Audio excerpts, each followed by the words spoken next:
at business. Good morning and happy Friday and happy game one of the NL Division Series day, ladies and gentlemen. Welcome to the Los Angeles Board of Public Works regular meeting for Friday, October 8, 2021. Good morning, friends and colleagues. Good evening. Good morning. And Dr. Campos, good morning. See, I stayed up yet late. There we go. Good morning, Mr. President. Fernando Campos, Executive Officer, establishing roll call and quorum for today. We have President Good, Vice President Garcia, President Pro Tem Davis, and Commissioner Caloza. President Good, you do have a quorum. At this time, we do not have any callers on the line under general public comment. We also have no commentary for the neighborhood council comment section and no callers on the line for public comments on any of the items for today's agenda as well. Great. Okay. Thank you very much, Dr. Campos.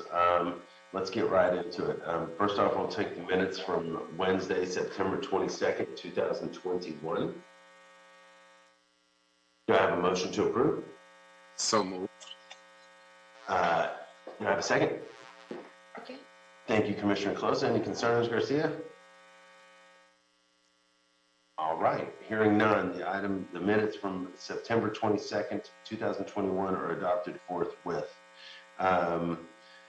Let's go straight into item number one. Item number one is a revised task order solicitation, TOS number 05-159D, and budget increase, Fugro USA Land Inc., Potrero Canyon Park, landscaping project, recommending the board authorize the city engineer to issue a revision of TOS number 05-159D to Fugro USA Land Inc., increasing the budget authority from $322,000 to $591,430, including contingency for geotechnical engineering services during construction for the Potrero Canyon Park landscaping project. Is Mr. Schmidt here with us on this item? Yes. Good morning, President Good. Good morning, Mr. Schmidt. How you doing? Good. Thank you. Thank you. This board report is for Potrero Canyon Park, which is located at 15101 Pacific Coast Highway. This project will construct a 46-acre natural park with walking trails and 7.8 acres of riparian habitat. It is being constructed in two phases. The first phase, which we call the grading phase, has been completed. We are now in the landscaping phase, which is expected to be completed by July of this coming year. This second phase also consists of remedial grading, excavation, compaction for a new restroom and pump station, as well as installation of an irrigation system and landscaping throughout the canyon. The board previously approved a revision to this TOS on May 12, 2020, which is transmittal number 1. This is the second revision to the TOS, which is necessary to allow for continued geotechnical support during construction of the landscaping phase. This was expected. We did anticipate another revision once the details of the landscaping phase were further refined. We requested an updated cost estimate from our consultant, Fugro. So this was expected that we would have to do another revision to this TOS. The landscaping phase was awarded for an amount of $8,892,394. This revised task is subject to BIP outreach requirements. The City of Los Angeles has set participation levels of 13%, minority-owned business enterprise, 4% woman-owned business enterprise, 25% small business enterprise, 8% emerging business enterprise, and 3% disabled veteran-owned business enterprise. For this revised task, Fugro is pledging a MBE participation of 0.97%, WBE participation of 21.75%, SBE participation of 22.72%, EBE participation of 20.57%, and DVBE participation of 0%. For the original task, Fugro had proposed to utilize an AP engineering and testing, an MBE firm to perform the laboratory testing. However, there has been very little laboratory testing required for the execution of this task. Additionally, Fugro has engaged the services of another consultant, California Testing and Inspections, which can provide both field technicians and laboratory testing services.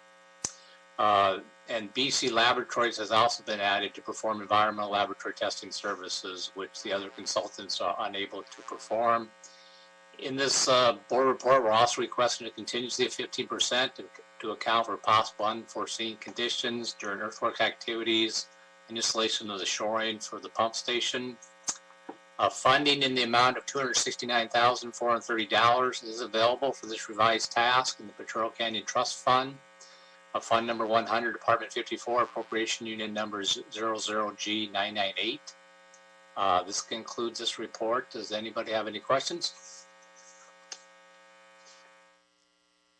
Thank you, Mr. Schmidt. President Pro Tem Davis, any questions? Not on this item. Thank you for the report. Thank you, Commissioner Davis. Thank you, sir. Vice President Garcia. Thank you, President Good. I don't have any questions either. Nice to see you, Mr. Smith. Thank you, Commissioner Garcia. Thank you, Vice President. And Commissioner Closa. Thank you, President Good. I don't have any questions for Mr. Schmidt. I thought he had a very thorough report, and I look forward to seeing the fruition of this park. It'll be a big deal for this community, and 46 acres is no small feat in LA. So looking forward to going on one of the hiking trails. All right. Thank you, Commissioner. That is exceedingly well put. 46 acres is no small deal in Los Angeles Basin. Remind me, Patrick, and forgive me, I read the report, but and you may have, what is the timeline on this phase 2 being completed? Basically, the opening up. We're hoping to have it completed by this coming summer. It's exciting. That's great. Yeah, there's already been some challenges, to be honest, so we can hopefully maintain that schedule, but we'll see how it goes. Well, as a CD11 resident, I am definitely excited about this. So thank you very much, Mr. Schmidt. I'll take a motion to approve the item. So moved. Thank you, Commissioner Closa. Do I have a second? I'll second. Thank you, Vice President Garcia. Any concerns, President Pro Tem Davis? None for me. All right, hearing none, item number 1 is adopted and approved forthwith. Thank you, Patrick. Have a good weekend, okay? I'm still here. Thank you, sir. Oh, are you wrapping today? Number 2. Oh, okay. Oh, yeah, that's right. Good deal. All right. We get a double from Mr. Schmidt. So item number 2, all things baseball today. Item number 2, construction order, Verde Street remedial slope mitigation project, emergency pre-qualified on-call geotechnical structural construction services list. Recommending the board, 1, find transmittal number 1 to be unmerited as discussed in this report. 2, approve a construction order for the Verde Street 2401 remedial slope mitigation project with Jilt Heavy Construction in the amount of $2,385,664 with a not to exceed limit of $2,862,797, including contingency. And 3, authorize the president or 2 members of the board to execute the construction order after approval as the form has been obtained from the city attorney. All right, once again, Mr. Schmidt, please proceed. Thank you, sir. This project provides for the construction of a bulkhead retaining structure along the base of a steep slope that borders the southeast side of Soto Street near the property at address 2401 East Verde Street. The bulkhead will stabilize the steep slope and prevent soil, rock, and debris from accumulating on the sidewalk, thereby mitigating the public hazard to pedestrians using the sidewalk. The primary component of this construction is an approximately 222-foot long, 5 to 23-foot tall bulkhead consisting of cast in place drilled holes and steel beams, precast concrete lagging. For aesthetic purposes, the face of this bulkhead will be surfaced with a smooth shotcrete finish. On July 6, 2021, bids for the project were solicited from the contractors on the list in accordance with the executed contracts. On August 18, 2021, bids were received at the board from Jilt Heavy Construction, Clark Contracting Corporation, and Milan Boutique Construction Company. Of these 3 bids, Jilt was the lowest bidder with a bid of $2,385,664, which was 5.58% below the city engineer's estimate of $2,526,560. Milan, Boonteach, and Clark Contracting Corporation, the respective second and third low bidders, listed their total bid amounts incorrectly. Staff corrected the contractors' total bid amounts in accordance with the procedures set forth in the general instructions and information for bidders. The contractors were contacted and notified of the corrections. The corrections moved Clark from an apparent first low bidder to third low bidder, Jilk from an apparent second low bidder to first low bidder, and Boonteach from an apparent third low bidder to second low bidder. A letter dated August 24, 2021 was received from Mr. Brian Clark of Clark Contracting Corporation, the third low bidder, requesting the City of Los Angeles staff reverse their correction of Clark's total bid amount and accept Clark's final initial total bid of $2,233,501. Clark's letter states that the bid correction arose from a clerical error in the unit price listed in their bid for bid item number 30. Clark's listed unit price for bid item 30 is $27,000 per cubic yard, as shown in a copy of the detailed bid results, transmittal number 3. The bid results also show a resulting unit total for the same bid item of $297,000 for 11 cubic yards. Staff reviewed Clark's letter and referenced Part 4 of the bid proposal, Section 1E, General Instructions and Information to Bidders, which states that in case of a discrepancy between the unit price and the total bid amount for an item, the unit price shall prevail. Staff has corrected Clark's bid in accordance with this section, and therefore Clark's listed unit price of $27,000 takes precedence, establishing the corrected unit total for bid item number 30 of $297,000. As a result, Clark's corrected total bid amount stands at $2,500,800. Therefore, staff recommends that the board find transmittal number 1 to be unmerited. Staff recommends that the board execute a construction order for the project with Jilk in the amount of $2,385,664 with a not to exceed limit of $2,862,797, including contingency. Funding for the project in this amount is available in 2 SB1 road maintenance and rehabilitation funds, and a portion of the funding also comes from the general fund. This concludes this board report, and I'm available for any questions. Thank you, Mr. Schmidt. Vice President Garcia, any questions?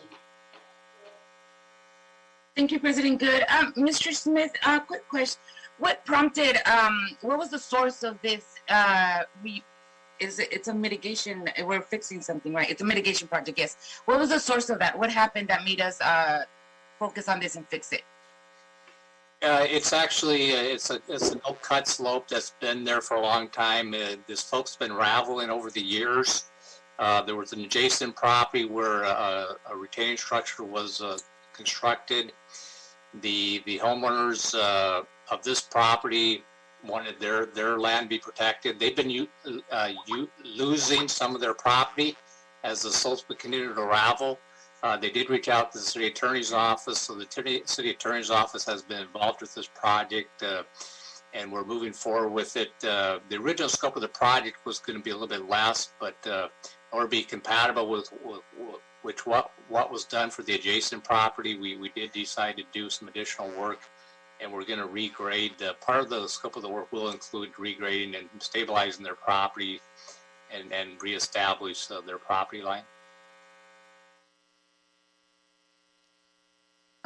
Thank you for clarifying that. I appreciate that. Sometimes as we go through the project, we don't, we forget what the source of it, and I just wanted to remind myself exactly what happened that made us kind of go in there and mitigate this project. So thank you for that. And I'm glad that it's going to be a safer place for our residents, and it's always a bad thing when property owners are losing some property. So I'm glad that we're able to do that for the city. Thank you. Thank you, Commissioner Garcia. Thank you, Vice President Garcia. President Pro Tem Davis? Yeah, Patrick, has this work begun yet in terms of we're trying to approve it so that we can get this work done, right? Correct. This, if this gets approved, we'll go forward with issuing the NTP to Jill to start. Well, after you process, or President Good or two commissioners process the construction order and get that process, then we will issue the NTP and move forward with the construction. And then we had only 2 companies to bid on doing this work, right? We had 3 bids. We have 9 on the list of only which 3 bid on this project. Mm-hmm. And the one that we chose was again who? Jill Heavy Construction. Okay. And they've done work with us before. Yes, they've done quite a bit of work for the Hillside program. Okay. Okay, thank you. That's it for me. Thank you, Commissioner Davis. Thank you, President Pro Tem Davis. Commissioner Colosa? Thank you, President Good. I don't have any questions for Mr. Schmidt. I thought he had a thorough report, and glad to see that the 3 bids that we did receive are all low, which doesn't always happen for your slope geotech projects, Mr. Schmidt. So it's always good news. So. Thank you, Commissioner Closa. Thank you, Commissioner. So, Mr. Schmidt, just I wanted to tease out a little more the dynamic with communication number 1. So, the original bid that was received inaccurately listed or listed 229,700 for the unit price for 11 cubic yards of cast in place walls. That's correct? $27,000 per cubic yard. Okay. Oh, right. Okay. Sorry. Right. To cumulatively be 297,000, which is what was listed. And then they said that they meant to make it. They intended for that to be 2,700 per cubic yard. Correct. What is it? I mean, I would like to know, like, what is the policy rationale for that sort of determination? That even if they come back and say that was not what I meant, and I get that on a sort of macro level, when lots of folks say that was not what I meant, when what they said doesn't help them, right? Or wrote or whatever. But I'd like to hear from y'all, or maybe VCA is here, just in terms of the policy rationale for not allowing correction in that situation. We just default to the general instruction and information to bidders, which clearly states that if there's a discrepancy between the unit cost and the total cost for a bid item, the unit price shall prevail. And I wouldn't, if I could I ask Ted Jordan, do you have anything you'd want to add to say about this? You beat me to it, Patrick. Yes, I'm happy to. It's just the rules under which the bids are interpreted. It's that rule, best of my knowledge, is the way all public construction contract bids are treated. We have that rule. Everybody knows the rule. The reality is you need to be careful when you fill out these forms. I cannot say that there has never been a time where we've sort of looked somewhat past that. It's exceptionally rare. And the only instance I can recall is where when the person wrote out, and they filled out that form, they actually wrote I'm going to call it a nonsensical or irrational number. Like they had an extra digit where the commas, there's 3 digits between commas, and they had an extra digit in there, and maybe what they really meant was a period instead of a comma, or something like that. And I think there's also, in those kinds of cases, other bid documents, other things in the package of the bid that we receive on bid day that can sort of confirm what they meant. What we do not do is allow bidders to simply come along and say, well, that's not what I meant. Because at that point, they're saying that after they've seen the other bids, and query whether a contractor who has engaged in something like that, who who is the low bidder, and they're willing to accept the way the city's done it, whether they would actually raise that issue if it's not in their interest. So the bottom line is, these are the rules. It's a very standard rule. How we'll take the unit price over the total and then correct the bids, and that's what we did here. So there's really nothing unusual about this action, other than oftentimes it doesn't actually change the outcome, Right. or change the positioning of firms. But in this case, it did. But there's nothing at all unusual about the rule or the application of the rule in this case, other than the fact that it caused a change in the order of the bids. And thank you, Ted. And I mean, I do not mean at all to suggest anything about Clark, but I guess part of the probably in contract law, part of the, again, policy rationale would be, or in competitive bidding law, that you know, a unscrupulous bidder could slip in numbers that are not necessarily accurate, in the hopes that it slips by, and to be able to sort of post facto correct just because it was seen would be problematic. Yes, and if I can add, and I know you didn't mean to suggest this, so in fact, you didn't suggest it. None of these contractors, we have any belief that they're unscrupulous in any way, Yeah. shape, or form. We just have to have very objective, specific rules to help us create that level playing field. For example, if a contractor, and this does happen from time to time, although somewhat rare, when a contractor makes a clerical error on their bid document, and that is not the bid that they intended, and they are in the position of the low bidder, that is actually one of the bases by which a bidder on a public contract can withdraw their bid. That's not what I meant. And it's a clerical error. It's not what we intended. And so we let them out. Keep in mind, these bids are, everybody submits their bids. We open them publicly. And so we really just have to accept the bids for what they are, and not allow this sort of, well, that's you know, yeah. changing things. So, but these are all very, very good contractors. So And I was going to say, I thank you, Ted. I do want to just reiterate for the record and for the public record, I am, yeah, definitely in no way suggesting that any of these folks are unscrupulous. And in fact, it's more just a policy conversation. And I know that Clark is a very sophisticated bidder who's done a lot of work with the city, which underscores the point, right? They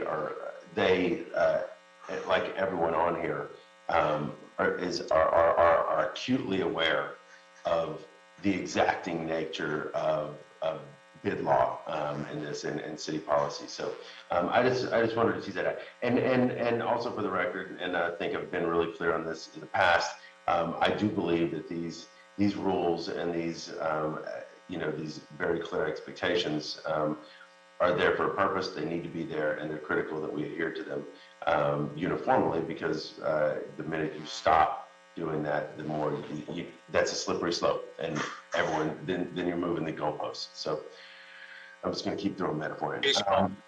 That's right. then you're moving the strike zone, then, right? Thank you. All right.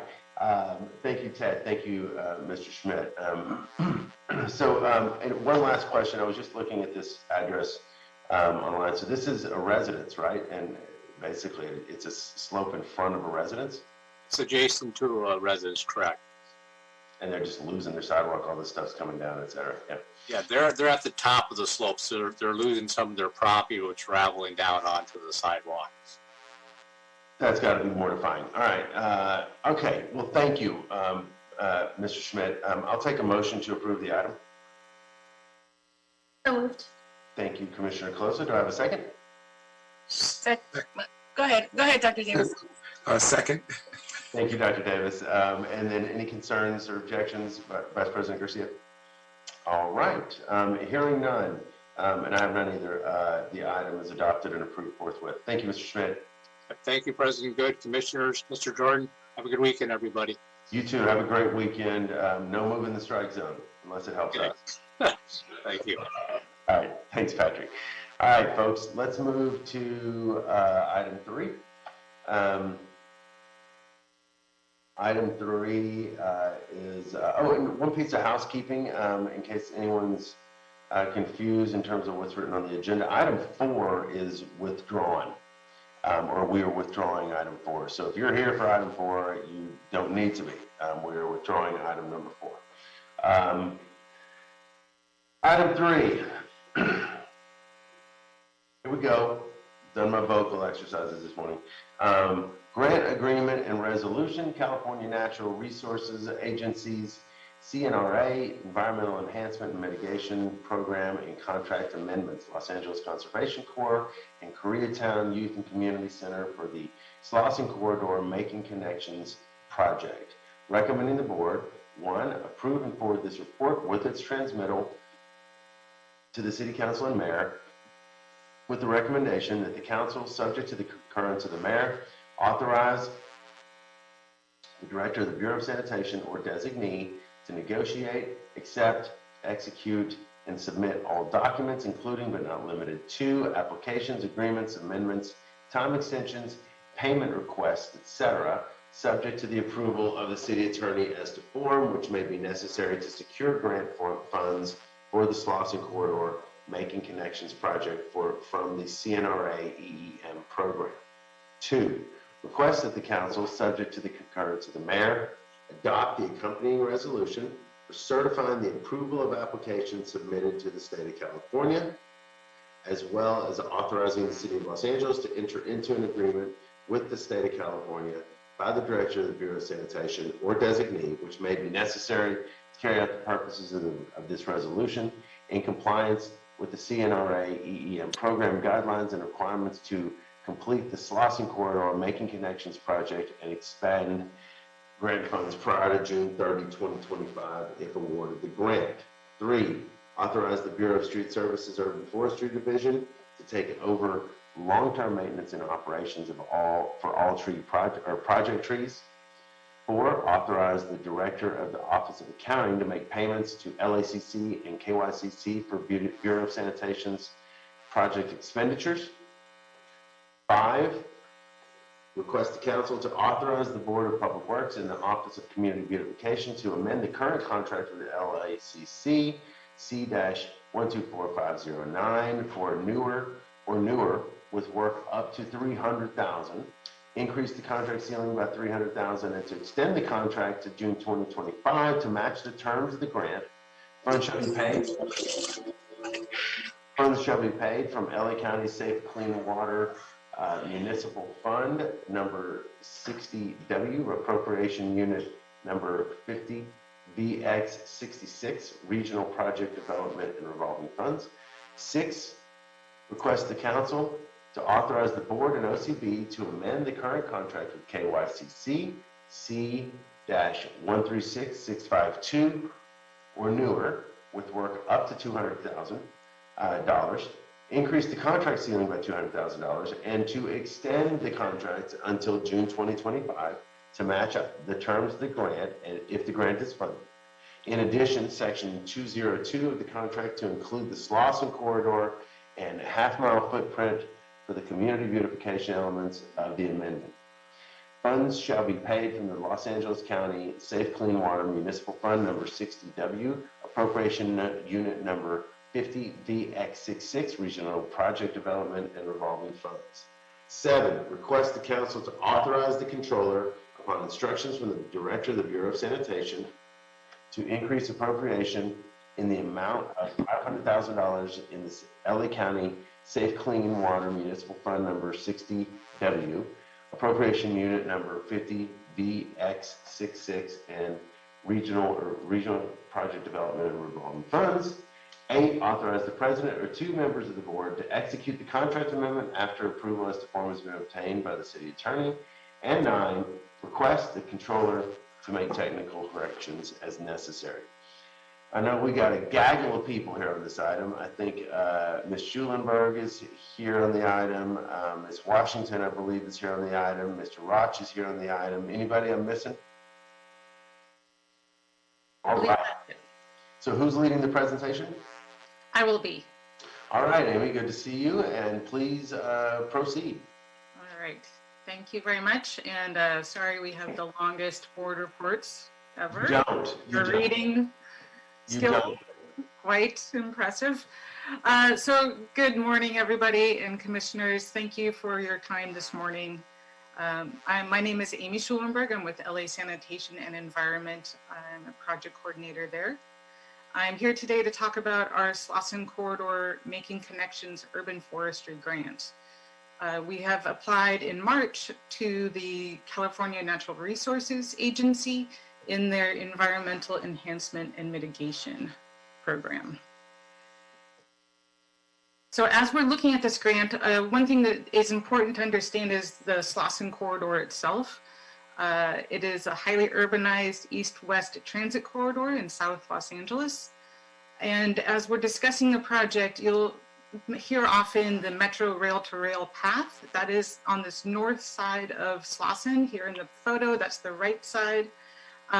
Metro has purchased the old rail line and is turning it into a multi-use pathway.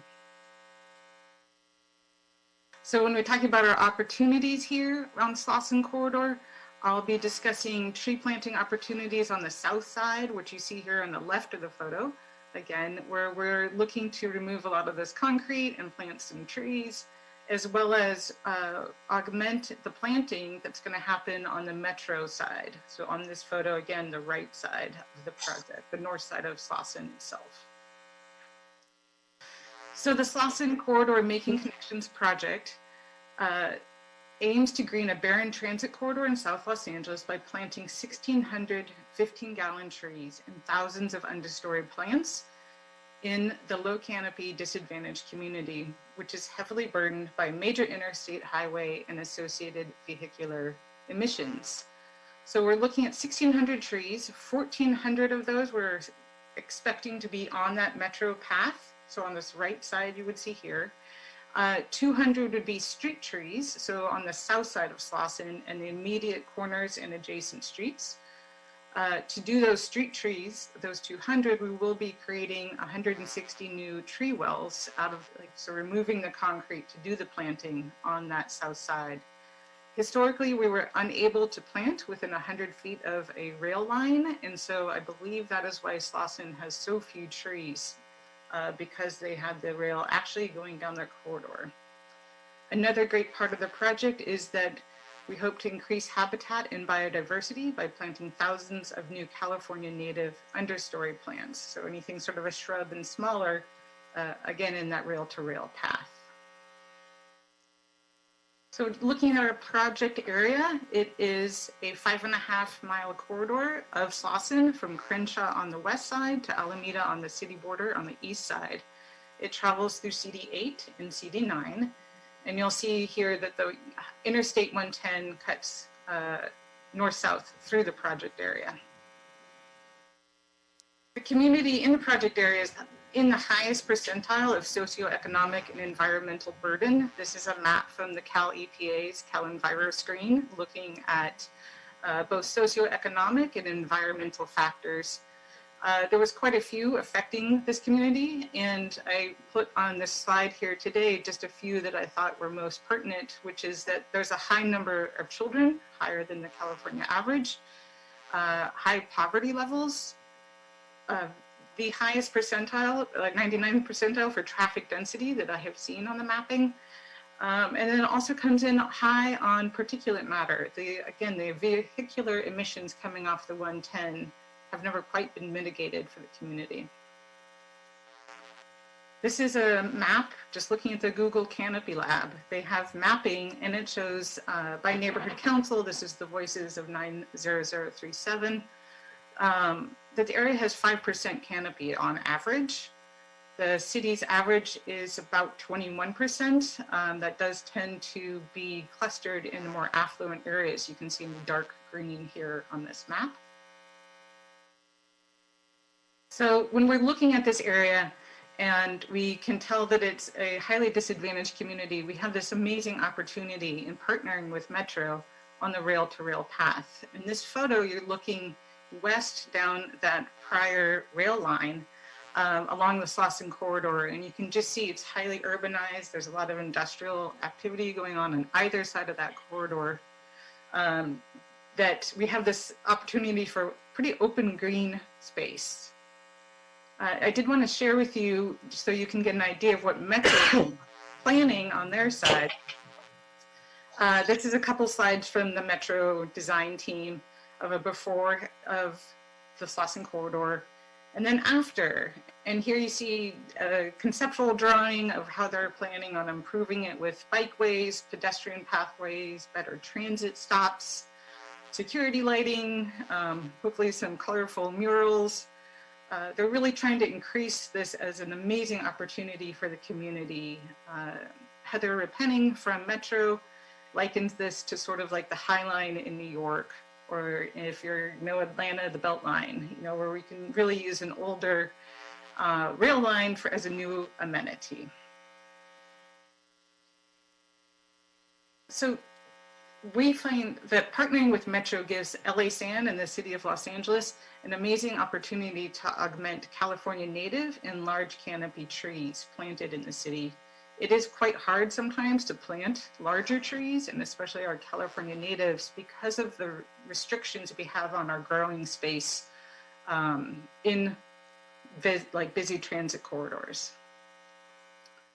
This project corridor you see here in the dark green also gives us the opportunity to connect a lot of natural areas and other habitat in the city to each other, as well as to the LA River. You can see Hawkins Park, which is a gorgeous passive recreation park, is right on the Slauson and the rail-to-rail path. The South LA Wetlands is like 2 blocks north.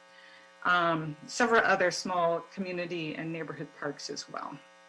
So it's a great opportunity to connect biodiversity and habitat, as well as just the community as they move through the space. So the project itself, when we're looking at multiple benefits, we talk about trees often as green infrastructure. And in this case, you can really see how many benefits they would bring. This is slated over a 40-year period, looking at, the over 9,000 metric tons of CO2 removed. We're looking at removing over 3,000 square feet of concrete to create those planting areas. That does increase permeability and try to help get our stormwater back into the aquifer, into the ground. We hope to reduce energy use and therefore emissions by shading buildings and reducing urban heat island. And probably most importantly, these trees can remove over 80,000 pounds of particulate matter from the atmosphere. So really trying to mitigate the impacts of these millions of cars that probably come by on the 110.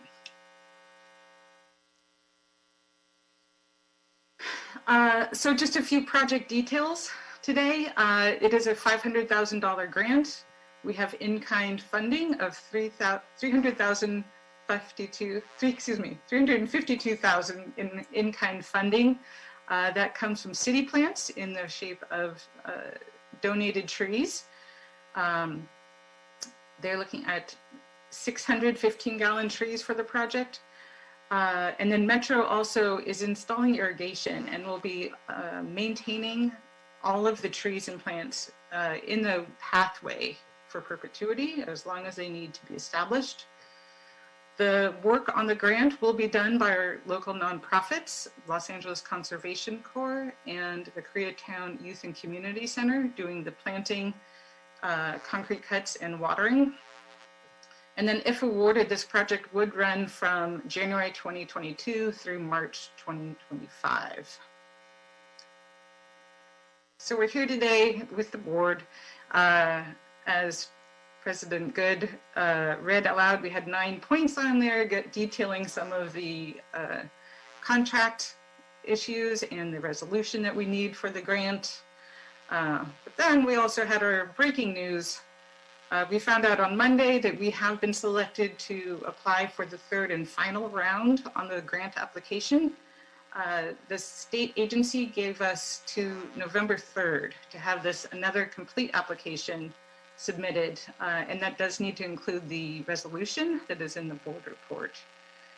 We are working closely with our governmental affairs group to get council approval by the deadline, and we certainly appreciate any help that the board here today can offer to meet that goal.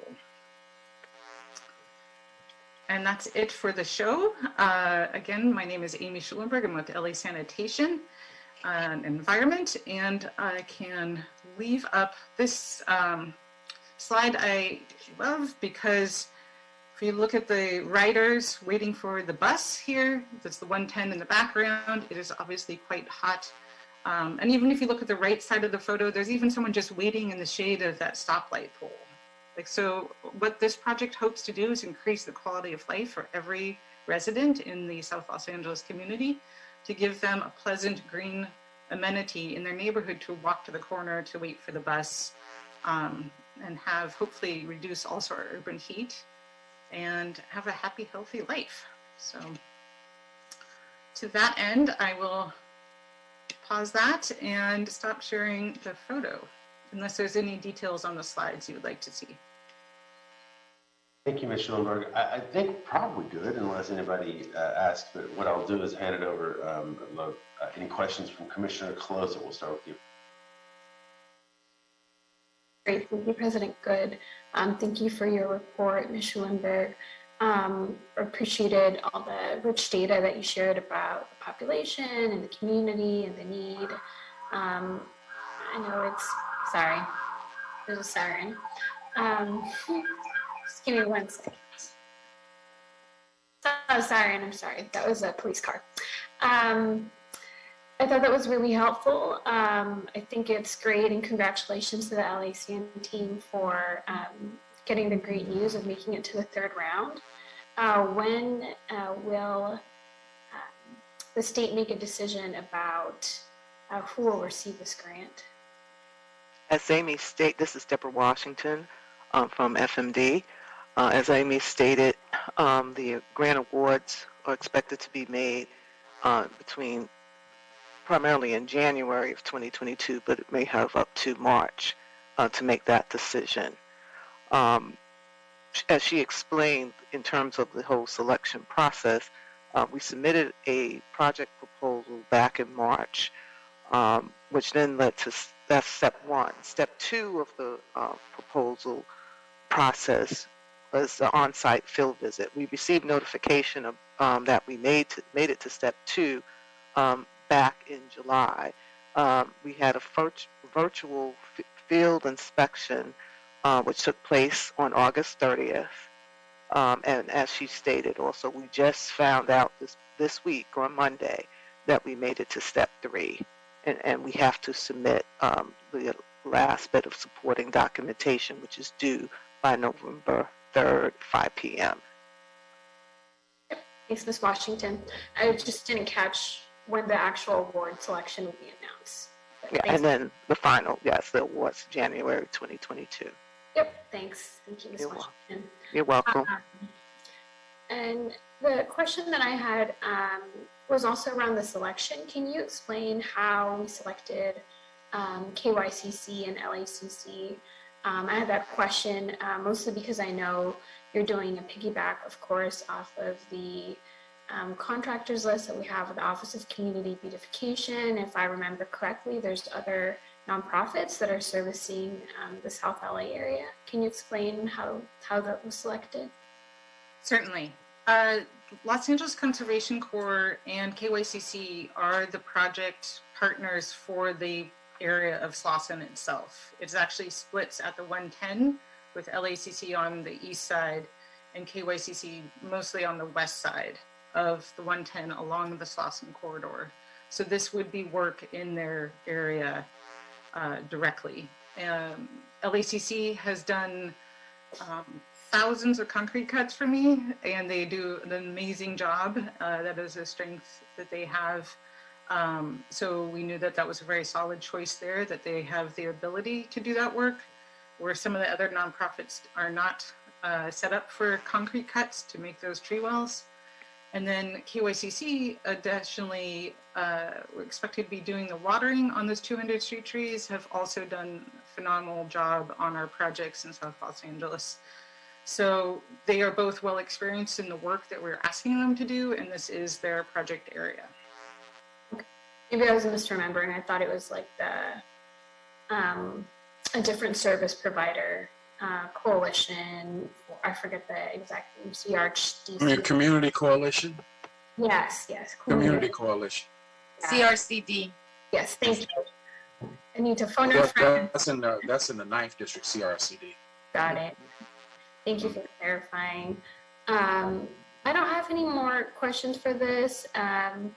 Just curious as to the selection process. And the reason I ask that is because for a lot of these big projects, I know we typically partner with our larger nonprofits, which is both a good thing because they have experience, and at the same time, also want to be mindful of how do we build capacity with other nonprofits and give them experience and training so that they can also be part of future projects.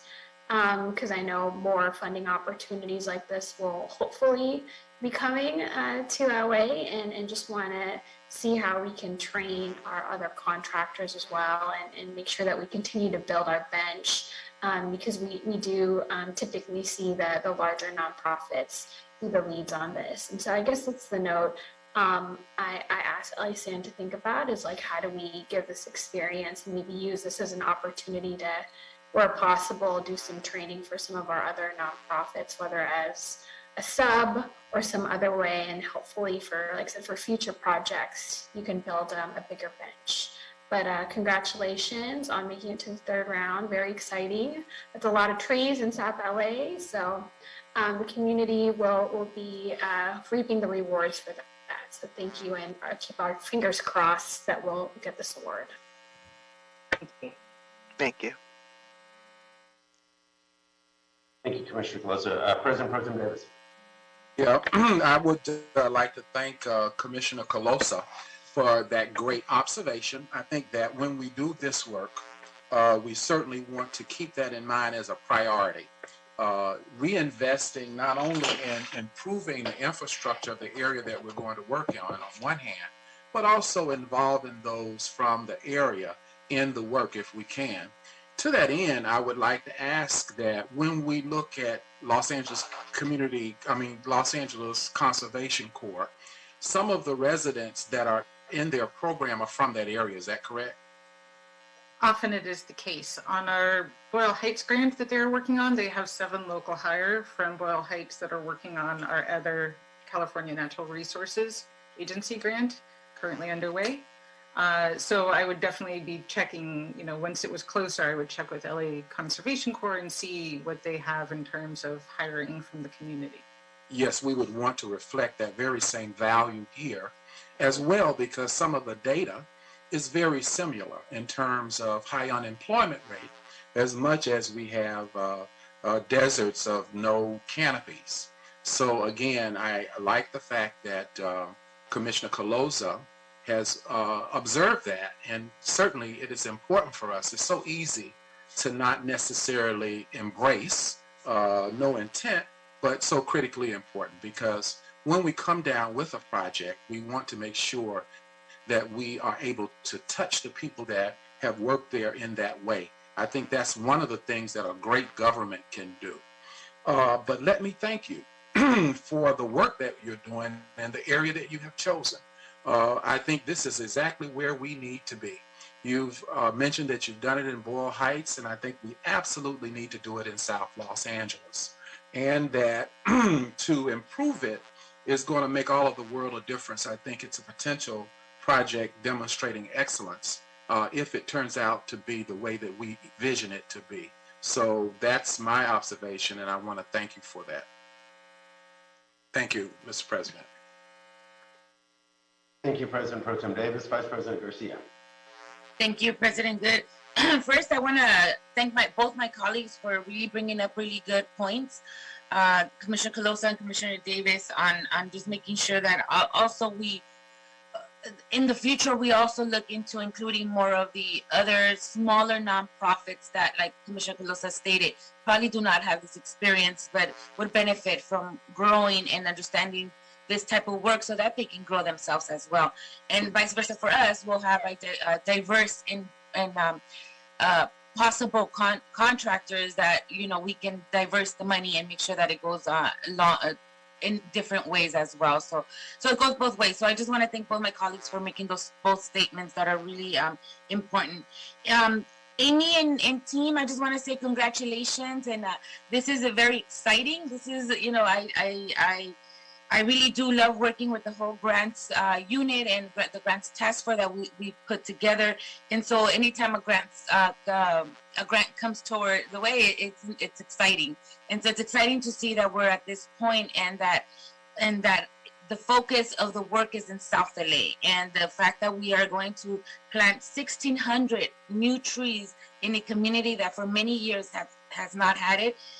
I think it's something to be proud of for the community, but also I'm proud of you and the team that decided that this money and this funding should go to that area.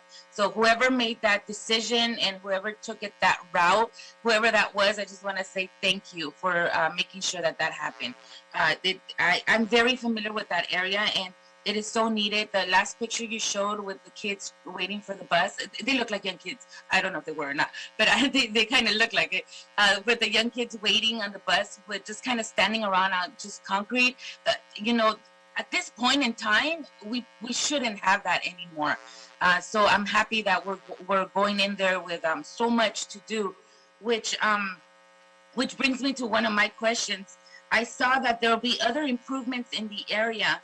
Now, this grant will only cover the trees, or this grant's also paying for those other improvements? I saw lighting and, you know, the painting of the sidewalk and so forth. So my question is, well, is this grant just specifically for the trees? And if not, where is that other, who's paying, or where is the other funding coming from to do the lighting and everything else? Thank you very much, Commissioner, for your kind words also. The money on the grant is only for trees and what we call understory planting, so shrubs and smaller down to seeds even for some of the natives. The other amenities in that rail-to-rail path are being paid for by Metro, who is trying to gather funding from various opportunities to try to make this the most robust and good project that the neighborhood deserves. And they did have funding shortage, and that's where it became important that we were partnering to bring in more trees to the project, as well as across the street, because they wouldn't be doing anything outside of the pathway otherwise. And then for me, as an urban forester, I think it's very exciting to have the opportunity to plant some California natives and some very large canopy trees. Again, that's something we all want to do, and it's very hard to do as a street tree, usually. Right. So opportunity here is really to augment and increase the tree canopy is our main goal. And the rest of the amenities are on Metro. And again, they are also installing irrigation and maintaining everything that will be planted in the pathway. The grant is covering to maintain the 200 street trees. So that would be the south side of Slauson. And then those would become, like all other street trees, part of the urban forestry division's responsibility long-term. Okay, great. Is the other piece of it, the improvement part of it, is that also will have the same timeline as your timeline for planting the trees? Or I understand that Metro is still recruiting or gathering the money for it, but is the intention that everything will happen at the same time? Yes, we certainly hope so. They do have work underway on the rail line now. We're doing the mitigation of removing the old rail line, and removing some of the contaminated soil is underway under sections of it. So ideally, if we were awarded, first things that I would do would be start installing those street trees on the south side, get those concrete cuts done so we can get the trees in the ground and start watering them during the project duration. And then as that's moving on, hopefully we could plant in phases along the pathway as they were ready for trees and plants. Nice. And you said it's a 16-gallon tree. Is that a 50 gallon, yes. 50, or I'm sorry, did I make 25, 15. Oh, 25, 15. Yes. Okay, so they're fairly baby trees, right? Yes, that is our standard on our grants, their standard size of tree to plant. of the, like the CNRA will not pay for or accept anything larger on the project, even if they don't pay for it. They don't want to have it. Okay.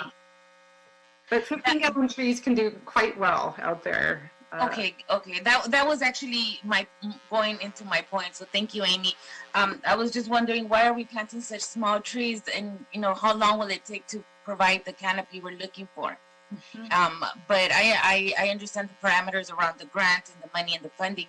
But on that point, then, with a 15-gallon tree, when would we expect to have a lot of shade in that area?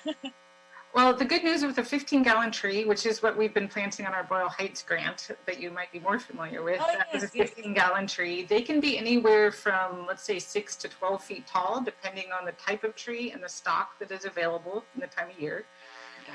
So the good news about a 15-gallon tree is that it can outgrow a 24-inch box. That's the next size up that has those wood sides with the metal strap. They can outgrow a 24-inch box within 2 years even, because they settle in to start growing sooner than the larger trees. So depending on the type of tree, they could be having great canopy in the first year or two. That's one thing with our California natives. Sometimes the coast live oak does not start off very quickly. So something like that type of tree may not have significant canopy the first 5 years that you might want to sit under, but it will get there, and we're here for the long-term benefit. So I think the great thing is having a mix of drought-tolerant trees. We would have different growth rates and shade, hopefully, complementing all along the pathway. Well, yeah, I imagine with 1,600 trees, we're definitely going to do that right away. I agree. Just with the experience I had a couple of weeks ago with the trees and your group out in Boyle Heights, just standing around the trees, it already caused a sense of shade, and not a sense, but you could feel at least the heat just go down just quite a bit. And we hadn't planted them yet, and they were just, so they were already giving us that. So thank you for that. Those were all my questions. Kind of just wanted to get clarity on these items. Other than that, I thank you all again, Ms. Washington, Paul, and Amy, and everybody else who took part in creating this project and who's working in this project, and also to the field crews and to all the folks that are going to plant the trees out there.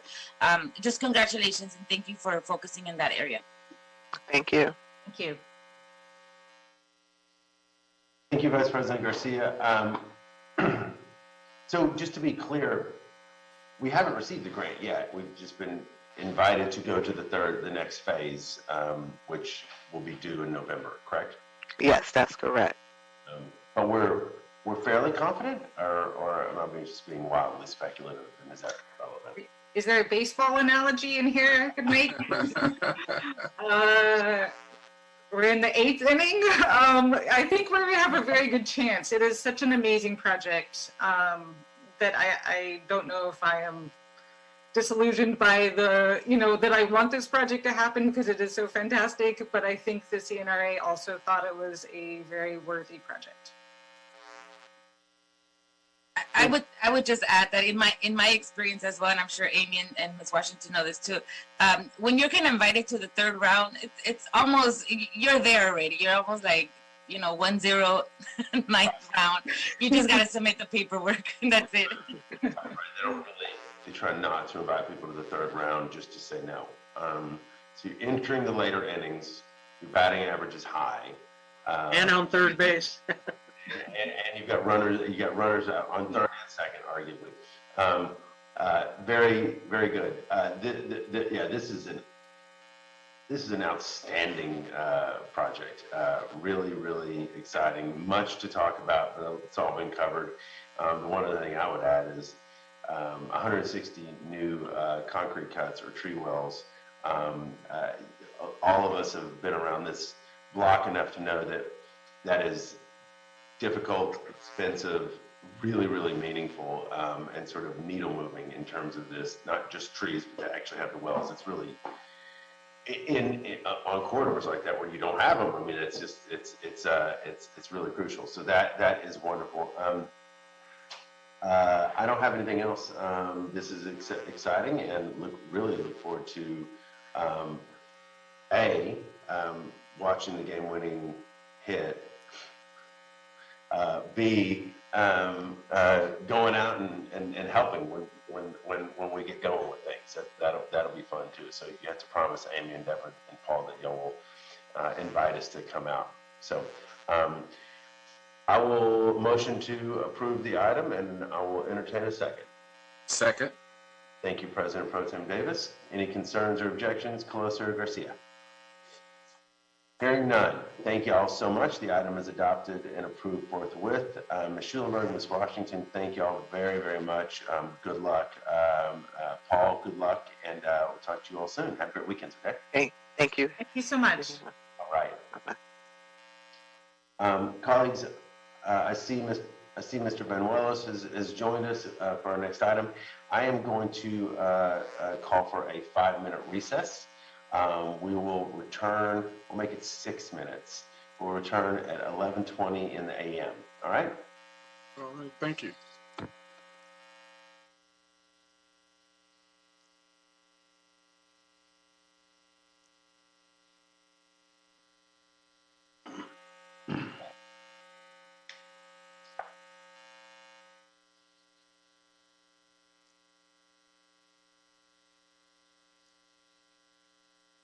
All right, Mr. President, you are now in record mode. It is 11:25. Would you like me to reestablish quorum for you? Yes, please, Dr. Cruz. Thank you. Thank you, Mr. President. Fernando Campos, Executive Officer, reestablishing quorum. It's 11:25 for Friday, October 8th. We have President Good, Vice President Garcia, President Pro Tem Davis, and Commissioner Colosa. President Good, you do have a quorum. Thank you, Dr. Cruz. All right, let's go right to item number 5. Item number 5 is contract renewal, landscape maintenance in North Central. Recommending the board, 1, exercise the city's first and second year option to renew the subject contract with Mariposa Landscape, Inc. for $692,656.94 and $707,343.80 respectively. 2, instruct the executive officer of the board to immediately advise Mariposa to submit their bonds and insurance documents within 5 working days after the due date of notification of award of this contract by the board. And 3, instruct the executive officer of the board to immediately advise Mariposa that work on this project must start within 5 working days from the date of issuance of the notice to proceed. Mr. Benuelos, Ms. Vial, are y'all here on this item, I think?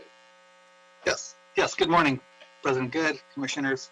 My name is Hector Benuelos. I'm with the Streets LA Urban Forestry Division. You guys hear me okay? Yeah, okay. All right, so yes, what we have before us is a request for the city to exercise the first of 2 years options to allow the continued maintenance of the landscape medians in the north central region of the city of Los Angeles. This will provide bi-weekly maintenance of approximately 2,232,725 square feet of landscape medians, like I said, in the north central part of the city. This contract is currently being performed by Mariposa Landscape Incorporated, who were the sole bidder and when they received this contract. There was the board allowed the contractor to, or actually the city, contractor to deviate from their mandatory subcontract minimum as being the sole bidder, and they were allowed to, for 3% of the mandatory subcontracting minimum on this contract here of the required 4%. I'm not sure if you remember this one here, but there were some concerns raised. It was brought to the city attorney. City attorney did concur with our recommendations. The Office of Contract Compliance also reviewed our recommendations and the deviation from the 4% to 3% of this contract here for subcontractors.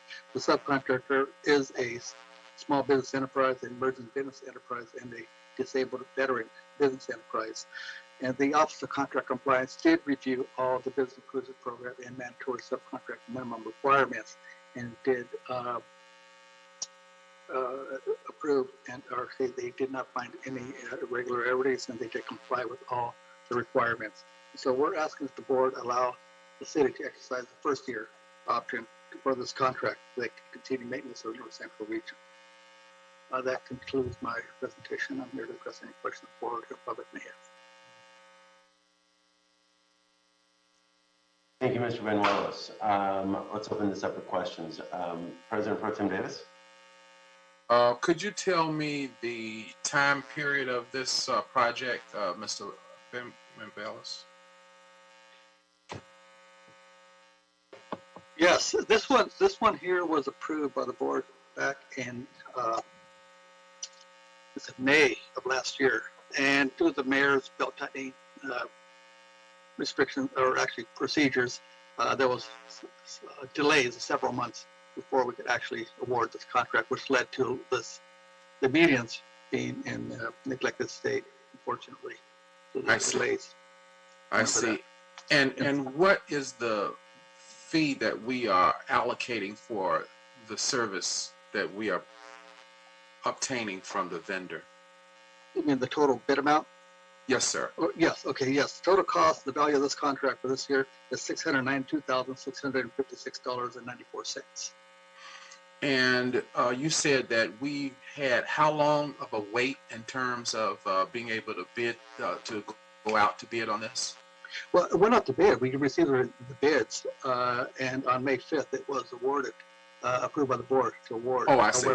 However, due to the belt tightening restrictions, it was not executed until, I believe it was in October. I see. So it was several months before it was actually executed due to the belt tightening restrictions, or actually procedures of the mayor's office through the fiscal crisis that we went through at that time. So those two NTPs issued for this particular contract, actually for all four contracts, there are two NTPs issued. And so the second NTP was issued in October of last year. And now we're upon the end of this, the first year. Okay. All right. Thank you. Thank you, Mr. President. Thank you, Dr. Davis. Vice President Garcia? Thank you, President. Good morning, Hector. Good to see you. Hector, this contract, it is for all those council districts that are stated on the board report? For 1, 4, 5, 8, 9, 10, 11, and 13? Yes, there are 9 districts. It's kind of a little piece of kind of each one for the most part. And the majority of the locations are in like Council District 14, 8, 9, well actually Council District 14 in 1. But it's kind of a weird little contoured area where they've got a couple small mediums here and there and some of the districts. And so it's kind of sprawling a little bit. It's a very difficult contract to manage. Okay, no, I get that. I'm just wondering because the next item has the same council districts, but a different contractor. That's all. I just wanted to see how that was identified on each of the contracts. Yeah, it just so happens they have some of the meetings that are shared and several actually shared throughout some of the districts. Okay, and you, I imagine, Mr. Benuelos, you manage all of that. You make sure this contract goes here and the other one contractor goes to the other one and so forth, right? Yes, we have staff overseeing all the work that's being performed by the contractors. Okay, got it. I don't have any other questions. Thank you for doing this, and I appreciate that we continue to maintain our medians for those that are not adopted medians. Yes. Thanks, Hector. Thanks, Vice President Garcia. Commissioner Closa. Thanks, President Good. Thanks for your presentation, Mr. Benuelos. I had one clarifying question specific to the contract period. I think in your oral report, you mentioned that this was for 1-year contract renewal, but in the board report, it says first and second year. Can you clarify what you're requesting? Yes, thank you for bringing that up. Yes, let me clarify that. Yes, we did request for the board to allow, or us to approve it, allow the city or the Bureau to exercise 2 years. However, we understand the concerns on the previous 2 contracts that are previously allowed to exercise the first year option. We want to make the correction there on the record and request that the board allow the Bureau to exercise the 1-year of the 2-year options. Okay, so you're requesting an amendment today? Yes, that's correct. That's correct. Okay. It was an amendment. Great, thanks for Thank clarifying. you for bringing that up, Commissioner. No problem. And one of the questions I had too is I know in the board report, it says that Mariposa is performing an acceptable level of work. Does that mean that Streets LA is not fully happy with their performance right now? Just so I can better understand that specific comment in the report. No, they are performing acceptable level of work. As a matter of fact, they're performing very well. There we have very minimal complaints from the work that's being performed by Mariposa. And so they are performing at a level, at a acceptable level. Very well or acceptable? Those are two different things, Mr. Ben. Yes. Okay. And then the question I had as well is, I know that we're exercising today or requesting the amendment so that this is just a 1-year renewal, which means that there would be 1 year left. I'm assuming that your team right now is also working on the RFP process for the next contract? Not yet, but we are going to be You will. moving forward because we all know how long they take, right? So yes, we're going to be moving on that very soon. Okay. And I know that's not before us today. It's related, but I just wanted to say that I hope we can do more outreach, just because I know that it was surprising that we had only one response to this contract. And I know there's tons of landscaping companies in Los Angeles, and it's one of our smaller work packages, which means that smaller businesses can actually be more competitive for this. So I'm really hoping that as you work on the next RFP for this contract, that we really emphasize the outreach on that, because it is smells like a community level contracting opportunity.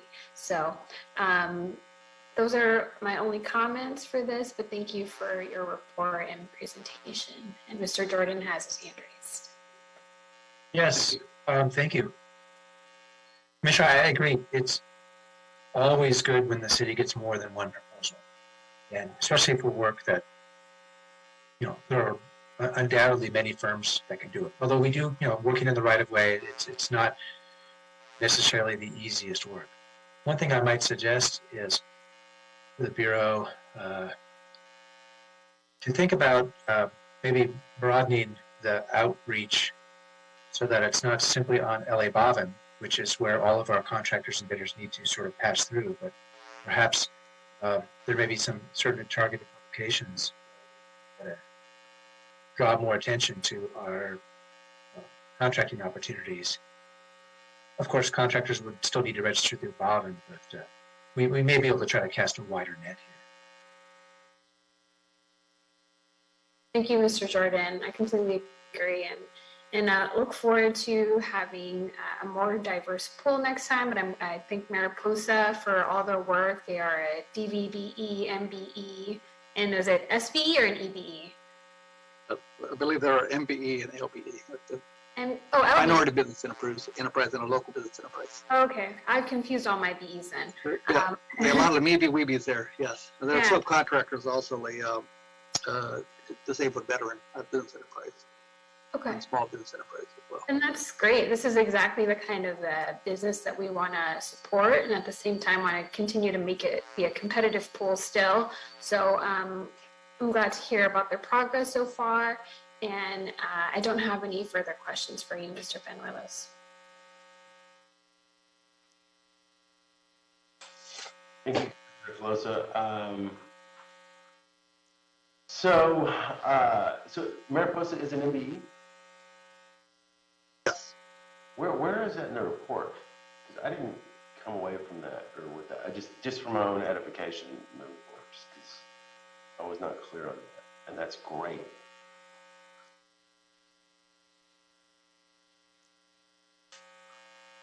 Well, never mind. But if y'all could follow up and just show me, just so and or if we can make sure that we're crystal clear about that in future. Ms. Veal, I don't know if you're talking to me, you're muted. Oh, you're still muted. Oh, I'm sorry. I apologize. I thought I had to be unmuted. I apologize. It's listed on the original board report dated June 26th, when we originally awarded the contract to them. I see. It's in transmittal number 1. Got It is listed. So it's, so yes, they are a minority-owned business and local business enterprise. Thank you very much. All right, so Commissioner Closa, would you like to make a motion to amend to reflect the change in terms? Yes, so moved. Okay. So, Dr. Campos, are you there? I know you're there. Absolutely. The motion that was presented by Commissioner Caloza is to adopt the report as amended, modifying or revising recommendation number 1 to exercise the city's first year option to renew the subject contract with Mariposa Landscape for $692,656.94, and the rest of recommendation number 1 would be stricken out. Perfect. Recommendation 2 and 3 will stand. Does that comport with your idea or expectation, Commissioner Closa? Yes, that's correct. Thank you. So I will second Commissioner Closa's motion as amended. Any concerns or objections, Garcia or Davis? No objections from me. All right. Hearing none, the item is adopted and approved as amended forthwith. Thank you all very much. And don't go anywhere, as you know, well as I do, because you're up next again. Item number 6, contract renewal, landscape maintenance of Median Island. Recommending the board, 1, exercise the city's first year option to renew the subject contract with Green Garden Inc. for $706,022.40. 2, instruct the executive officer of the board to immediately advise Green Garden to submit their bonds and insurance documents within 5 days after the date of notification of award of this contract by the board. And 3, instruct the executive officer of the board to immediately advise Green Garden that work on this project must start within 5 working days from the date of issuance of the notice to proceed. I assume Mr. Benuelos and Ms. Veal are here on this item as well. So please proceed. Yes. Yeah, good morning, President Good, Commissioners. Before us, there's a similar request here to allow the Bureau to exercise its first year option for the landscape median maintenance, bi-weekly maintenance of landscape medians in the Bay Harbor region of the city of LA. This is in County Districts 8, 9, 10, 11, and 15. So this, if approved, will allow the Bureau to continue landscape maintenance of approximately 3,040,628 square feet of landscape medians. The Green Garden, it was declared the lowest bidder on this particular project here. And they are performing the work at an acceptable level. We did have some concerns with them initially, but we're working with this. This is the first-time contractor, and there's kind of growing pains, but they have improved their performance, and they are performing at acceptable level now. So the bid was advertised as a mandatory subcontractor minimum of 4%. The contractor pledged with 4.45%, and has been subcontractor is an other business enterprise at OBE, and there was other contracted work. Subcontract work was reviewed by Office of Contract Compliance, and it appears that the contractor has complied with the mandatory subcontract minimum and the business inclusion program requirements for this contract. So with that, I ask that the board, or the Bureau asks that the board approve the request to allow the Bureau to continue maintenance and the 1-year option for this work to continue. That concludes my presentation. I'm here to address any questions the board may have. Okay. President Pro Tem Davis. No questions from me on this item. Okay. Commissioner Garcia. No questions from me, Hector, but I think on the board report, we don't reflect the right council districts. Again, we have city 1, 4, 5, 8, 9, 10. And then, but you just stated that for this contract, it'll be 8, 9, 10, 11, and 15. And actually at the board report, we don't have 15 on it. So I don't know if we need to make a correction on it or not. I don't know. Dr. Campos, maybe you can help us out, or can we just approve it that way without having, that's not that important? I don't know.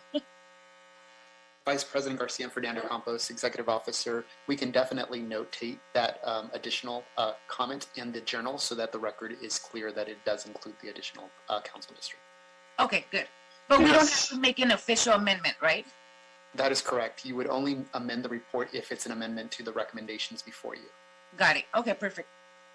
Hector? Thank you for that catch, Commissioner. I didn't realize that just now as well. So thank you. Yeah, maybe the Hector, in the future, we can just, like, if this is for green garden, we can just, like you said, 8, 9, 10, 15, 20, and then, Mariposa was another, set of districts and so forth. Because if just looking at the agenda, they have both those same districts, and 15 is not captured on this one. That's all. But I'm glad that we don't have to make an official amendment to anything, and it doesn't stop anything. It's just a correction. And that's all for me. Yeah, thank you, Hector. That's all. By the way, Hector, I really do appreciate for the past years that I've been on the board. You've always been a very steady and consistent face for the urban forestry department. So I appreciate that. And sometimes you take hits and sometimes you don't. So, it's good to see that consistency. So thank you, Mr. Viñolas, for all your time. Yeah, I got a lot of Band-Aids on me, but it's okay. Got battle wounds. No worries. When you retire, we'll give you 2 certificates. How's that? I'll take it. Thank you. All right, although we don't need him to retire. Commissioner Closa. But yes, by the way, that was not an invitation for you to retire. Thank you, President Good. I'll embarrass Mr. Viñolas a little bit further and note that he's wearing like a very plant-esque shirt today, very UFD style with leaves there. But the only clarification I had is, can you explain, can you repeat again? I didn't quite catch, and I'm trying to read on the board report, some of the discrepancy between the achieved amount versus the pledged amount on the MSM.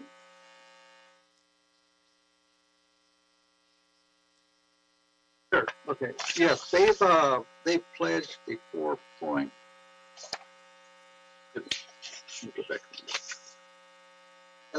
Pledged the 4.45%. So far to date, they have achieved a. They've achieved 2.85. I'm just looking at the graph, the table on page 3. Yes, 2.85% achieved. So they pledged 4, they achieved 2.85. So they're not quite meeting that. I just wanted to clarify. We anticipate that they will meet that before when this was as of July 28th, and they have continued to work since then. So we anticipate that 4.25 will be met. Okay, and my clarifying question is, because we're gonna do this renewal. They didn't meet their 4. They have 2.85, but now they've pledged an updated number of 12%. Is that correct? Am I reading that right? That is what I'm reading here on the chart. I'm going to look into that as well. But my understanding was that they pledged 4. The requirement is 4%. They did pledge a little bit above that. Okay. I was just curious about that, how they jumped from, how they plan to jump from 2.85 to 12%. 8% of that is from a supply company. Okay. And they are a small business. Right. I saw that, and I know they weren't used the first time. So I was just curious what happened in the first year, why this OBE wasn't used. But that's something I would be interested in learning more about, not anytime soon, but should you decide to renew the second year renewal option, if you can just add some detail in your report, what the progress is, because I'm just curious on how they're doing on their pledged amounts, which they themselves, they pledged that, right? Yes. Yeah, and this was, I mean, the numbers we have here was reflected as of July 28th. So there's been a few months that already passed. So I believe we have to look into it and see if they, I'm assuming that they did meet the mandatory subcontract minimum by this time. Okay. Well, I can always follow up with you, Mr. Granuelos, but that was my only question on the pledged versus the achieved amount, but I don't have any further questions on this item. Thank you. So I would like a little more clarification. Can y'all, again, why is it just now coming to us if the contract expired in June? Actually, the contract has not expired yet. They still got a few more days, I guess. Oh. Yeah, this is one of the same with the other three where there was delays with the belt tightening measures. And so yeah, those two NTPs issued on this one here, and now we're coming to the tail end of the second NTP. That's right. I remember that when I first came in, we had approved those contracts, and then they languished. Yes, that's correct. Okay. So they didn't actually start up until about now. Yes, you remember that, yes. Right. Yes. Okay.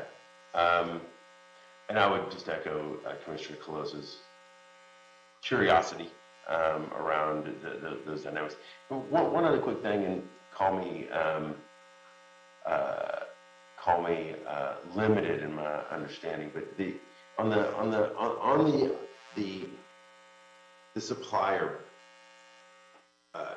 supplier count relative to the MSM, how does it work exactly? This staff determined that the items on the price list of the supplier did provide a commercially useful function and that they would be incorporated in this contract under a cost of doing business. Can one of y'all just explain to me exactly how that works? And Ms. Veal, you're muted again. Sorry. I think this one may have had to do with the city having mandated, when they were trying to, for the COVID-19, and they had to get supplies for PPEs. So that was discussed regarding having a supplier for that. Okay. And then that counts towards their MSM? It does not have to, because they already pledged with the Far East Landscape 4%, which meets our, mandatory subcontracting minimum. And this, for Site 1 being a supply company, it's just, I guess, to make it more appealing for them to say that, oh, we're going to contract out another 8% to a supplier that's a small business. And they're considered as OBE. I see. Okay. And that's actually how the pledge got up to 12. Absolutely, with the supply company, which is not a requirement.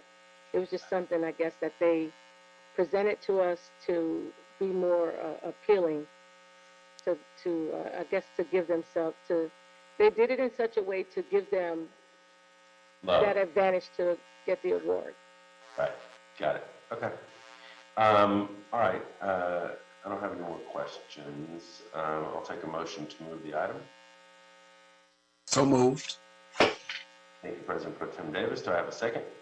Second. Thank you, Vice President Garcia. Any concerns or objections, Commissioner Colosa?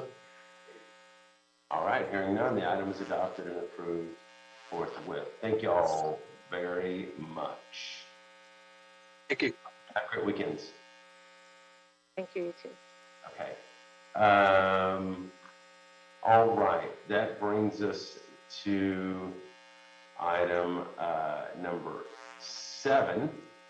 And Ms. Martinez is with us here today. Item 7 is a contract acceptance, Central Business District Adaptive Traffic Control System, recommending the board accept this contract. Good morning, Ms. Martinez. Good morning, President Good, Commissioners, Dr. Campos. I'm asking for the board acceptance for Central Business District Adaptive Traffic Control System. It impacted Council Districts 1 and 9 and 4. This contract was awarded by the board on May 10th, 2017 in the amount of $3,650,300 to KDC Incorporated, known as Dyna Electric also, with a contingency of $730,060 for a total of $4,380,360. The project consisted of the installation of hardware and the preparation of software for a computer-controlled traffic signal system to enhance pedestrian and motorist safety and to increase and streamline the operational capacity of streets, decreasing stops and delays.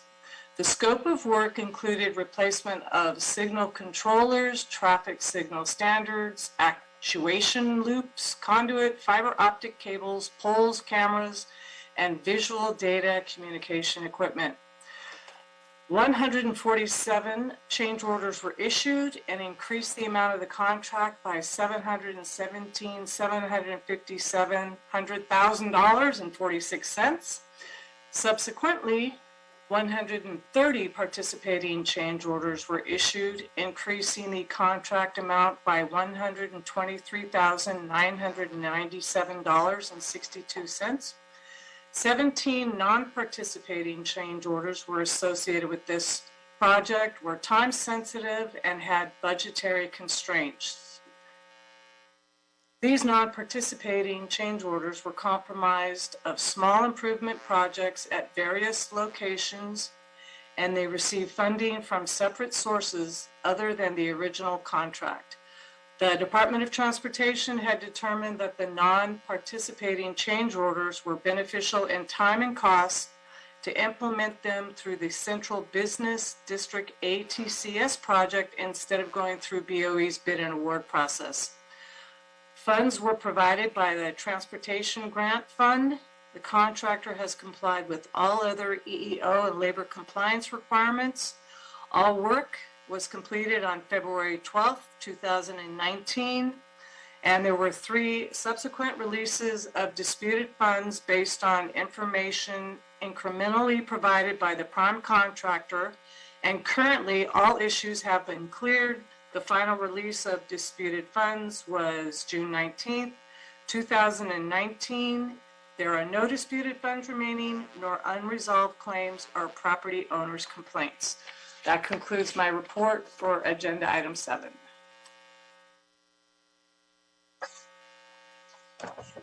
Thank you, Ms. Martinez. Any questions, Commissioner Close-up? Thank you, President Good. Nice to see you again, Ms. Martinez. I don't have any questions. Thank you for your report. Thank you, Commissioner. Vice President Garcia? No questions from me either, Ms. Martinez. Again, good to see you too. And President Pro Tem Davis? No questions for me either, Mr. President, and thank you for the report, Ms. Martinez. I have none.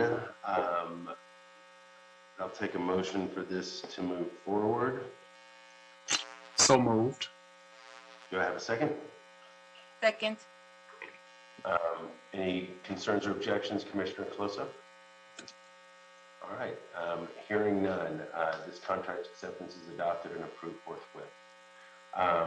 Thank you, Ms. Martinez. Let's go to our next one.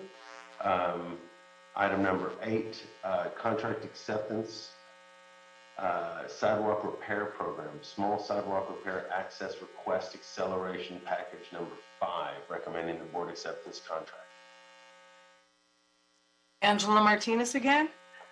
This work occurred in Council District 4 for the sidewalk repair program, acceleration package number 5.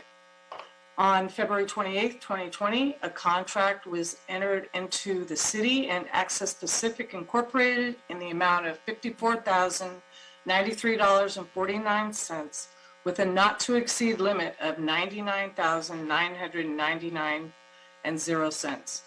Notice to proceed was March 27th, 2020. The project's intention was for reconstructing sidewalks to meet Americans with Disabilities Act standards and replacing damaged driveways, curb and gutter, and street asphalt in some locations. 2 change orders were issued that increased the amount of the contract by $19,247.96, bringing the total cost of this project to $73,341.45. The change order amount exceeds the 5% of the original contract amount due to additional street work and exceeds the awarded amount by 35.58%, but is 26.66% below the not to exceed amount of $99,999.00. Funding was provided through Road Maintenance and Rehabilitation Program Special Fund 59V. The prime contractor, Access Pacific, is an MBE certified firm, and they did not utilize any subcontractors, and the business inclusion program requirements were waived due to the size of the projects to be awarded through these types of contracts. Work was completed on November 23rd, 2020, and retention released on January 29th, 2021. No unresolved property owners' complaints or disputed funds in connection with this project are open. Thank you. Thank you, Ms. Martinez. Any questions, President Pro Tem Davis? None for me on this item. Okay. Commissioner Calosa? No questions for me either. Thank you, Ms. Martinez. Thank you. And Vice President Garcia? No questions from me either. Thank you. All right. Hearing none, the item is adopted and approved forthwith. Hold tight, Ms. Martinez. I think we've got one more, right? Number 9, contract acceptance, Tiny Home Village, Council District 2, Alexandria Park. Recommending the board accept this contract. Yes, please. These projects are awesome, these tiny home villages. It's truly amazing what we're doing. This was for Council District 2. Tiny Home Village, Alexandria Park, was awarded on January 6, 2020 to Ford EC in the amount of $7,826,115 with a contingency of $782,600, giving a total authorized budget of $8,608,715. The project provided 103 emergency 8x8 size sleeping cabins for 200 homeless people on a 2.1 acre parcel, which is, to date, the largest homeless project. Amenities were 3 hygiene units with showers, restrooms, and water stations, seating areas for food distribution and dining, administrative offices, and storage units. The site has privacy fencing and a controlled guard booth at the entry point. 21 change orders were issued, decreasing the total amount of this project to $7,361,862.00. The project was completed at 5.93% below the awarded amount and 14.48% below its authorized budget amount of $8,608,715.00. Funding was provided by COVID-19 Federal Relief Fund and Homeless Housing Assistance and Prevention Funding. All work was completed on April 22nd, 2021, and retention funds released on May 4th, 2021. The contractor has complied with all other EEO and labor compliance requirements and no unresolved property owners' complaints or disputed funds to report. Thank you.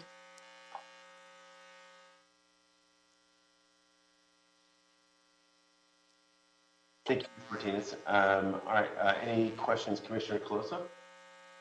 No questions for me. Thank you, Ms. Martinez. All right, President Pro Tem Davis? Ms. Martinez, can you refresh my memory on the capacity of this particular project? I understand that it is complete. How many individuals will we be able to accommodate? 200. Some of the units have bunk beds in them. So if it's like, let's say a mother and her 3 kids or something, or 2 kids, that's how they, I believe it's 103 sleeping cabins, and it, all in total, it's 200 homeless people that will be sheltered. Do you know, in terms of the architectural layout of the facility, are there any common spaces in way the place is laid out, or could you describe that to us? Yes, they have like the dining areas. The ones that I've been to, they have dining areas. They have like picnic tables where you can go and get away from the dining area if you want to isolate or dine with other people. They have little dog areas on some of them where you can have pets even, which I've seen. But on this particular project, I don't know about that for the pets. Or do you happen to know, or is it written anywhere, or did they even discuss with you the availability of parking? I know that many homeless people don't have parking, however, don't have cars. However, maybe perhaps there might be some that do, or there may be, once there is some kind of stability, relatives who might come by to provide assistance to help strengthen individuals in terms of their future. So, is there any parking spaces available in the facility? Not within the actual fenced facility that I have seen. This particular project, I don't know, but the ones that I have seen, and it's been about 5, it's always either street parking is what I've seen. I see. Okay. Okay. Fair enough. And do you happen to know, in terms of this particular project in 2nd District, when people will be able to move in, or have they already started? I know on a lot of these projects, as soon as they get a statement of completion and there's no outstanding issues, usually the Salvation Army is the one that is providing services within the facility, and they want to move them in almost immediately after the statement of completion. In my experience, I can't, again, attest to this project. It was in the valley. But now, one final question. When we move people into these facilities, is there a manager for the facility? For example, in an apartment building, you have a manager. Is there a manager on location, and do they get paid by whom? I can answer yes to the first part of that question. There's a manager. As far as the funding, well, I would assume if the Salvation Army is running it, that they either get funding through the homeless, the HHH. I'm not really sure on that. I or see. They're just doing it through their donations. That's a really good question. Okay. I never thought of that. Yeah. Well, so what we do know, so that's being a member of the Board of Public Works, you learn these questions. But given what we do know, there is a person on site that will help resolve problems, and I think that's a good thing. Usually more than one, because they have a staff there for the cooking. Good. There's a security. Because is there a common area where people eat? Yes, sir, there is. Okay, so it's not a situation where it's independent living and they eat in their own facility, their own space. No, the spaces. I'm sorry, I didn't mean. No. Go ahead. The spaces are, 8 by 8, and it's very limited. They have air conditioning, heating. They have outlets for electricity. They have to go outside to the facilities for showering, water, and then for food. There's like a cafeteria style thing. I see. So that's similar to a college campus, pretty much sometimes. Somewhat. I didn't go to college, sorry. Okay, but I'm just saying in terms of trying to get an example of, I'm trying to imagine your construction project here, not having been there, and what it would be like.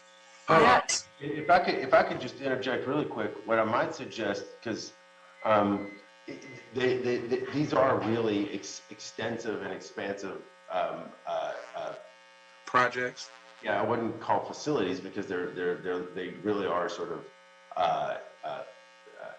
they're landscapes. I mean, I don't want to call it a campus, because they're distinct from campuses, but they are highly staffed.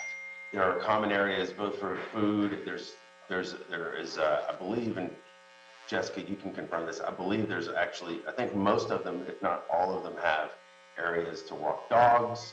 You've got storage areas. You have laundry rooms and laundry facilities. So they're not opulent, but they are extremely serviceable for a communal experience. And that Sure, sure. what might make sense, President Pro Tem Davis, just as a matter of process, would be for Ms. Maria Quinones to give you a briefing, because BOE is designing all of these, and so Oh, I see. Mm-hmm. through all of it. I will tell you that on the staffing part, most of the staffing actually ends up being paid for through Measure H funds at the county. Great. So, because we build, they heal, and so as the mayor likes to say. So, Measure H pays for most of that staffing. The staffing is actually that's contracted, so the service provider provides that, and BOE can walk you through, I think, with a really high level of detail, how the layout happens. Mrs. Martinez, I want you to know I have the greatest appreciation for this motion that you brought to us, because I think it's critically important to our larger problem. And yet at the same time, it's just so frustrating oftentimes when you have these units to the tune of 200 people, but it still seems after you do it that we've not done anything when we go and drive around the city. But I think that your work is so critically important, and want to encourage you to keep bringing these back. And we'll just keep doing what we're doing. Hopefully we'll get some results that we can recognize one day. Thank you, Commissioner. We're really invested in this, and you can tell. Mm-hmm. Yes, I think it's really important. And again, it's just unfortunate, even after you've done, certainly this is far from your first one. Mm-hmm. And yet when we drive around and talk to constituents who are not connected, they don't think we're really doing enough fast enough. So I really appreciate this motion, and I do see that it is accommodating and helping to increase the capacity of people who are sheltered. And so for that, I appreciate this motion, and I appreciate what you guys are doing. Thank you. Thank you, sir. Mm-hmm. Thank you, Ms. Martinez. Thank you, Commissioner, President Pro Tem Davis. I think, Commissioner Colosa, did I ask, did you get your opportunity for questions? I don't even remember.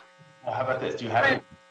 I don't have any questions for Ms. Martinez, but thank you for BCA's role in the tiny home villages. You make sure that all the work that's being performed by our contractors is up to our expectations and standards. And I'll definitely send BOE and Ms. Quinones a note for you, Commissioner Davis, and she can give you a briefing about all the interventions that we have in the city, as well as the ones specifically designed by the Bureau of Engineering. So you can kind of see all the different projects that are in the queue, but super important work, and really glad that we are at the tail end of this, and Ms. Martinez gets the fun job of closing out the project, and oh, great. And us accepting this award to close it out. So thank you. Thank you. Thank you. Thank you, Commissioner Colosa. Vice President Garcia. I also don't remember if you had already called on me or not, but I just want to thank Ms. Martinez, because I think, Ms. Martinez, if I'm not mistaken, this is probably one of your first times that you're presenting for a long time, right? I thought so. So it's good to see you. You're almost done. You can rest the rest of the day. But congratulations on your presentation today. It's good to have you now part of our presentation rotation. Other than that, I don't have any questions on the project. I know we're closing it out, and I'm glad that we were able to do this. So thank you. Thank you. Thank you, colleagues. Thanks, Ms. Martinez. Appreciate walking through all this. This is obviously a great effort, and BCA's role in terms of closing out the deal is very important.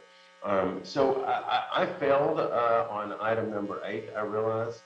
to actually take a motion for approval, but what I'm going to do, everybody acquiesced, but I didn't do my job. So what I'm going to do is we're going to take items 8 and 9 together. And Dr. Campos, Ted, weigh in if I'm making any errors here. We'll take items number 8 and 9 together, and I'll entertain a motion to approve 8 and 9 together. I'll second. Motion from Vice President Garcia to approve the items 8 and 9. I have a second from Commissioner Colosa. And any objections, President Pro Tem Davis? No objections from me. All right, hearing no objections, items 8 and 9 are approved and adopted forthwith. Thank you so much, Ms. Martinez. Have a great day and great weekend. Thank you. All right, let's go to item number 10, folks. Item number 10 is sole source procurement, process and transfer pumps, control equipment and services. Low Flow Treatment Facility 1, Bayona Creek Water Quality Improvements Capital Improvement Project, J598, and Low Flow Treatment Facility 2, Sepulveda Channel Low Flow Treatment Facility Capital Improvement Project, J925. Recommending the board, 1, authorize the Director of the Bureau of Sanitation to request the City Engineer to sole source the selection of 5 Xylem Flight brand N technology pumps, 5 Rockwell Automation Allen Bradley Local Control Panel Programmable Logic Controller, and 1 Allen Bradley Pump Station Supervisory Control Panel, and services provided by Xylem Flight, including computational fluid dynamics analysis, software development, graphics, installation, loop checks, integration, and distributed control system, installation approval, functional testing, startup and commissioning, operation and maintenance manuals revisions, and the preparation of optimization plan for an amount not to exceed $1,239,000 for the Low Flow Treatment Facility 1, Bayona Creek Water Quality Improvements Capital Improvement CIP J598. 2, authorize the Director of the Bureau of Sanitation to request the City Engineer to sole source the selection of 2 Xylem Flight N technology pumps, 2 Allen Bradley LCP PLC, and 1 Allen Bradley SCP PLC, and services provided to Xylem Flight, including engineering, software development, graphics, installation, loop checks, integration with DCS, installation approval, functional testing, startup and commissioning, operation and maintenance manuals revisions, and preparation of optimization plan for an amount not to exceed $466,000 for the Low Flow Treatment Facility 2, Sepulveda Channel Flow Low Treatment Facility CIP J925, and 3, authorize the City Engineer to negotiate a price agreement with Xylem Flight for the above referenced 2 pump stations, which will be procured and installed by the general contractor awarded the construction project. I think Mr. Shaw and Mr. Perry are here on the item. If you can please translate the items that I just read into the record, it would be greatly appreciated. Thank you, gentlemen, and welcome. Sure. Nader Shah, Bureau of Engineering, Environmental Engineering Division. The Capital Improvement Project, CIP J598 and CIP J925, will assist the City of Los Angeles in meeting dry weather flow bacteria total maximum daily loads targets by treating part of dry weather flow from Bayona Creek and Sepulveda Channel. The projects will also provide an alternative source of fresh water for the Hyperion Water Reclamation Plant to increase future recycled water production at Hyperion and reduce the reliance on imported water. The improvements under these projects require the procurement of sole source process equipment, including Xylem Flygate pumps, Rockwell Automation Allen Bradley Local Control Panel LCP, Programmable Logic Controller PLC, and Supervisory Control Panel, and engineering services provided by Xylem Flygate. Alasan currently owns over 150 Xylem Flygate pumps that have proven to be reliable and have shown high efficiency ratings over long periods of time. The existing Alasan pump stations are standardized using Xylem Flygate pumps and Allen Bradley LCP PLC, and the sole source of these items will be cost effective for implementation, integration, maintenance, and training.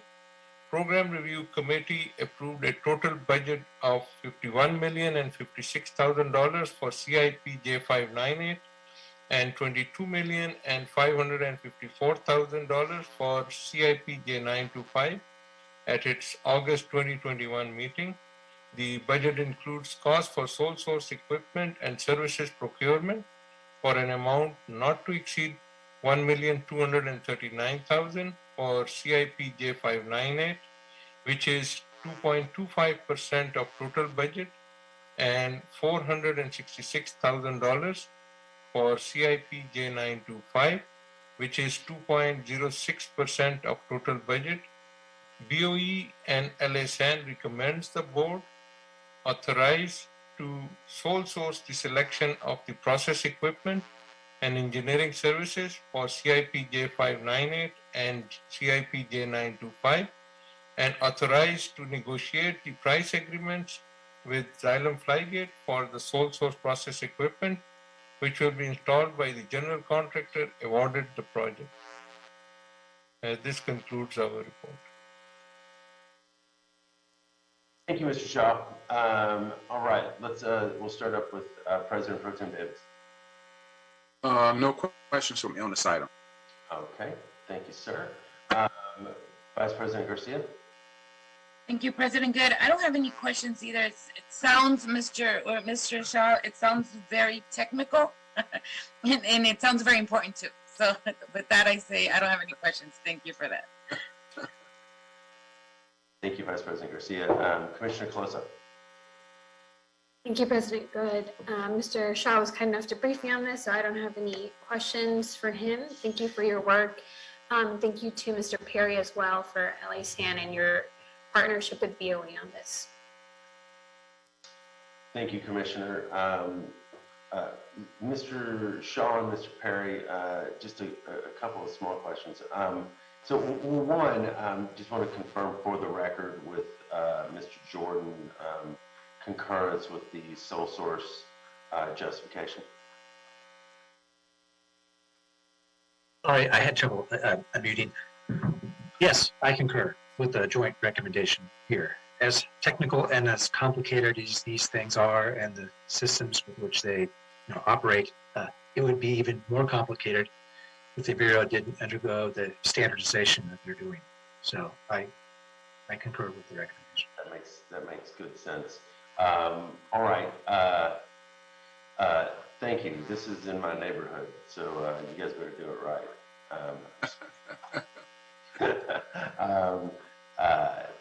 Thank you. This is really critical work, and it is really complex work. So what's the timeline here, Mr. Shaw? So currently we are requesting proposals, and we expect that the project would be construction starting year 2022. Okay. Wait, you're entertaining proposals, but we're your sole source. No, sole source would be the proposals are for the whole project. The sole source, once the board authorizes us, then we will negotiate and get the proposal from the vendor. Yes. Thank you. Yeah, thanks for the clarification. Okay. Yeah, I'm good with this. I will motion to move the item forward. Do I have a second? Second. Thank you, President Pro Tem Davis. Any concerns or objections, Garcia or Colosa? All right, hearing none, the item is adopted and approved forthwith. Thank you, Mr. Shaw. Thank you, Mr. Perry. Thank you very much. Begins. Okay. Mr. Tran is on the scene. Hello, sir. Good morning, President Good. Good morning, or afternoon. point. All right, Q to item 11. Item 11 is authority for expenditure. Pacific Gas and Electric Company, Bureau of Sanitation, and Office of Accounting are requesting board approval and execution of an authority for expenditure in the amount of $200,576 to encumber funds to pay for electricity, utility charges to be incurred during operations at Green Acres Farm for the period covering July 1, 2021 to June 30, 2022. Authorize the president or two members of the Board of Public Works to execute this service agreement. Mr. Tran, please proceed. Good afternoon, President Good, Board Commissioners, Mr. Ted Jordan, and Executive Officer. My name is Alan Tran with LASAN. I'm here today to present an AE to request the encumbrance of funds to pay for PG&E electricity utility charge at Green Acre Farm for farming operation. The majority of the electricity uses is for the water pump at the groundwater wells, and the small pump to move the irrigation water across the farming fields. We also use the electricity for the office, conference center, and the repair shop. The request amount of $200,576, and this will cover from the July 1st, 2021 through June 30, 2022. The funding will come from the sewer operation and maintenance fund. Therefore, there is no impact on the general fund. And that's conclude my report. Thank you. Thank you, Mr. Tran. Commissioner Close, any questions? Thank you, President Good. I don't have any questions. Thank you for your report, Mr. Tran. Thank you. President Pro Tem Davis? None for me either, Mr. President. Thank you so much for your report, Mr. Tran. Thank you. Thank you, sir. Vice President Garcia? No questions from me either. Thank you. All right, none from me. Got to pay the bills. So I'll take a motion to approve. So ordered. Thank you, President Pro Tem Davis. Do you have a second? Second. Thank you, Vice President Garcia. Any concerns, Calosa? All right, hearing none, the item is adopted and approved forthwith. Mr. Tran, item 12, authority for expenditures. Thank you so much. Thank you, sir. Item 12, authority for expenditures, Southern California Edison Company. You're still with us, Mr. Tran. Have a good weekend. Thank you. So item 12, AFE, Southern California Edison Company, Bureau of Sanitation, and Office of Accounting are requesting board approval and execution of an authority for expenditure in the amount of $85,000 to encumber funds to pay for electrical services at Clean Water Collection Division, air scrubbers, and flow monitoring stations located in Culver City, California, for the term of July 1, 2021 to June 30, 2022. Mr. Lang Sang, are you here on this item? Yes, I am. Good afternoon, President Good and board members. Mark Lansang with LA Sanitation and Environment, Clean Water Conveyance Division. For agenda item number 12, the Clean Water South Conveyance Division is requesting your approval on an authority for expenditure with Southern California Edison in the amount of $85,000. The division operates air scrubbers and flow monitoring stations in neighboring Culver City. This encumbrance will be used to pay for electrical services at those facilities. The $85,000 represents the same amount the division encumbered last fiscal year. I can answer any questions at this time. Thank you, sir. Any questions, Vice President Garcia? No questions from me, President Good. Mr. Lansang, good report. Thank you. Is this your first time presenting? I haven't in a while, but yes, I guess you could say it's okay. I don't think I had seen you for a very long time, I think. So anyways, well, good presentation. Thank you for being here on this Friday. Yeah, thank you for joining us. Commissioner Calosa? Thank you, President Good. I don't have any questions. Thank you for your report, Mr. Lansing. Thank you. And then President Pro Tem Davis? No questions for me either, Mr. President. Thank you. Thank you, and I have no questions. I'll motion to approve the item. Do I have a second? Second. Thank you, Commissioner Colosa. Any concerns, Garcia Davis? All right, hearing none. Welcome to board, Mr. Lansing. Hearing no objections, the item is adopted and approved forthwith. Thank you so much. Have a good weekend. Thank you. I also have the next item too. 13. Wow, you double dipping on your first time back in a while, huh? Very good. Wearing some Dodger blue there too, for good measure. Very good. All right, item 13 is an authority for expenditure.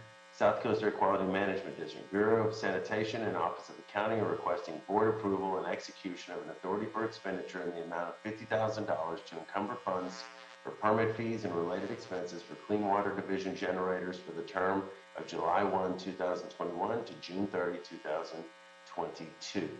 Mr. Lansing, please proceed. All right. For agenda item number 13, the Clean Water North Conveyance Division is requesting your approval for an authority for expenditure with the South Coast Air Quality Management District in the amount of $50,000. The division maintains emergency backup generators at 40 facilities, including sewage pumping plants, low flow diversions, and air treatment facilities. This encumbrance is necessary to pay for permit fees to operate those generators, and the $50,000 represents the same amount that the division requested last fiscal year. I can answer any questions. Thank you again, Mark. Any questions, Vice President Garcia? None for me. Thank you. President Pro Tem Davis? No, none on these either.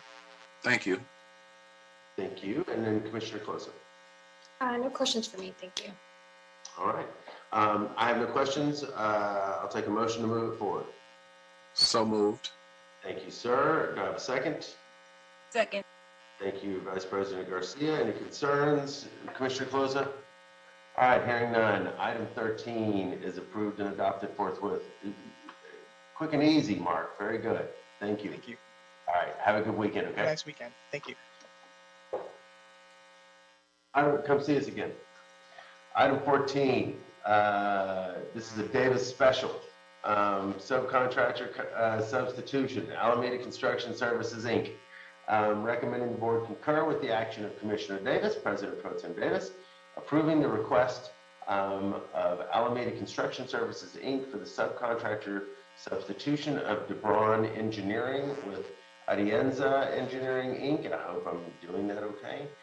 For engineering design work for the Ventura Boulevard and Woodman Avenue Improvements Project. And I think Ms. Martinez is here on this. Good morning again. Afternoon, Ms. Martinez.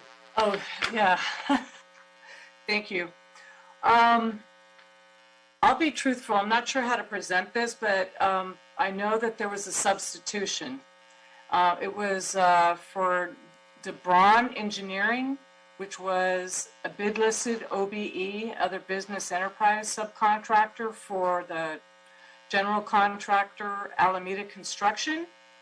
And I know that DeBron was originally bid listed for $9,995, and the amount requested for approval by Alameda for the substitution of Atienza's portion of work was $19,500, a difference of $9,505.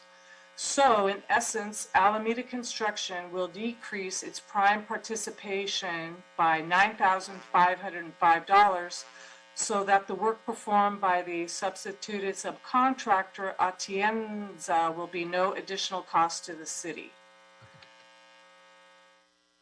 Okay, you did it just fine, Ms. Martinez. President Pro Tem Davis? I will move that we accept the item. Okay. Any questions, Commissioner Colosa?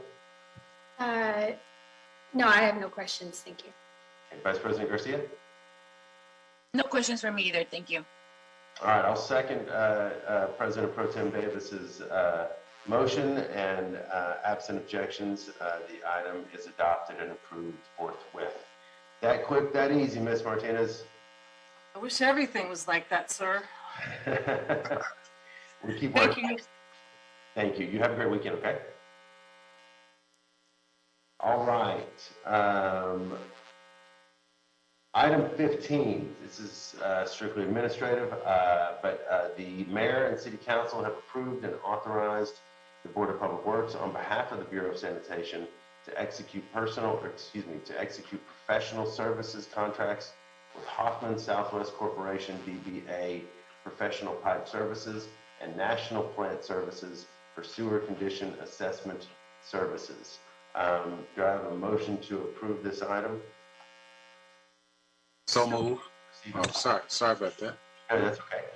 So I'll take your motion. Do I have a second to receive and file this communication from the mayor? I'll second. Thank you, Commissioner Colosa. Any questions, Vice President Garcia? All right, so item 15 is hearing no objections, received and filed. And lastly, we have an Antonio Becerra Jr. sighting. That means status update on major upcoming street improvement projects. Good morning, or good afternoon. Good afternoon, Mr. Becerra. How you doing? How's everybody doing? Good, good. Okay. Good afternoon, President Good, Commissioners, Bureau Representative, City Attorney, and Executive Officer, Dr. Campos. My name is Antonio Becerra Jr., Superintendent with the Street Renewal Division of Streets LA. The information being provided is to keep the public informed on the upcoming resurfacing projects and to minimize the impact on the community as well as delays. For additional information or concerns, you can contact our coordinating section for the Street Renewal Division at 213-847-3200. The following major street projects are scheduled in the Metro and Valley resurfacing regions during the week of October 10th, 2021 through October 16th, 2021. In the Metro region, Saturday, October 9th, 2021, and Sunday, October 10th, 2021, from 6 a.m. to 6 p.m., we will cold mill and pave Los Feliz Boulevard between Riverside Drive to Vermont Avenue in CD4, Los Feliz Neighborhood Council.